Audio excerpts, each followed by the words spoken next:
And as you mentioned, there is a wide range of what he could be ultimately potentially convicted with, and which could range in the possibility of probation to 4 years in prison.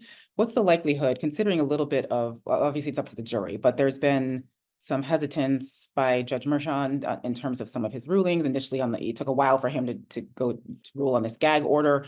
But do we think that there's a possibility that a former president could get jail time? I think there's always that possibility in any criminal case, Leanne, but I think it's a very, very low possibility.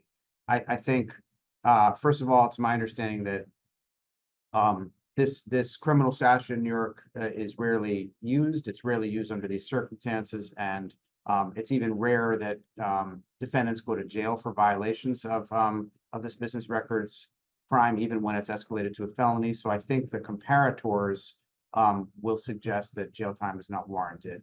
I think when you add on top of that the fact that you're talking about an ex-president and the putative Republican nominee for this upcoming election, coupled with the logistical difficulties of putting him in a New York State prison with the Secret Service, all of that I think makes it very, very unlikely to imagine that he would ever be sentenced to jail.